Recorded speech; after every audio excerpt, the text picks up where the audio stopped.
It was a Thursday night when I first saw you. Those green eyes caught me. Yeah, it was crazy. It was a Friday night when I first kissed you. You struck me like lightning. You broke my chains and released me.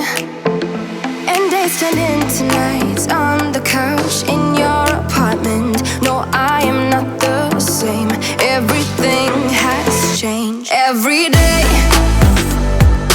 24/7, you call my name, and I will come running. Yeah, every day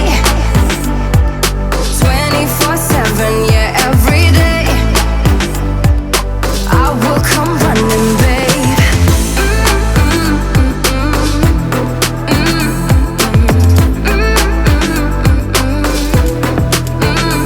Every day,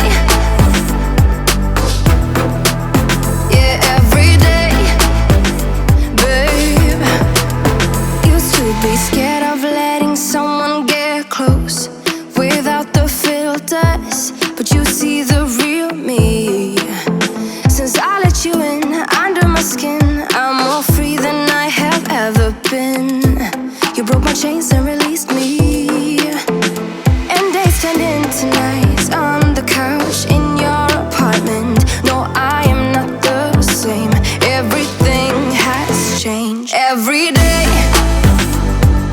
24/7, you call my name, and I will come running. Yeah, every day 24/7, yeah, every day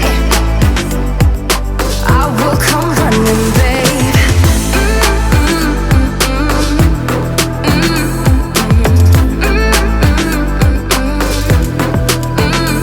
Every day,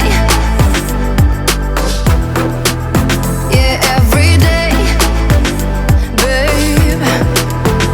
And days turned into nights on the couch. No, I am not the same. Everything has changed. Every day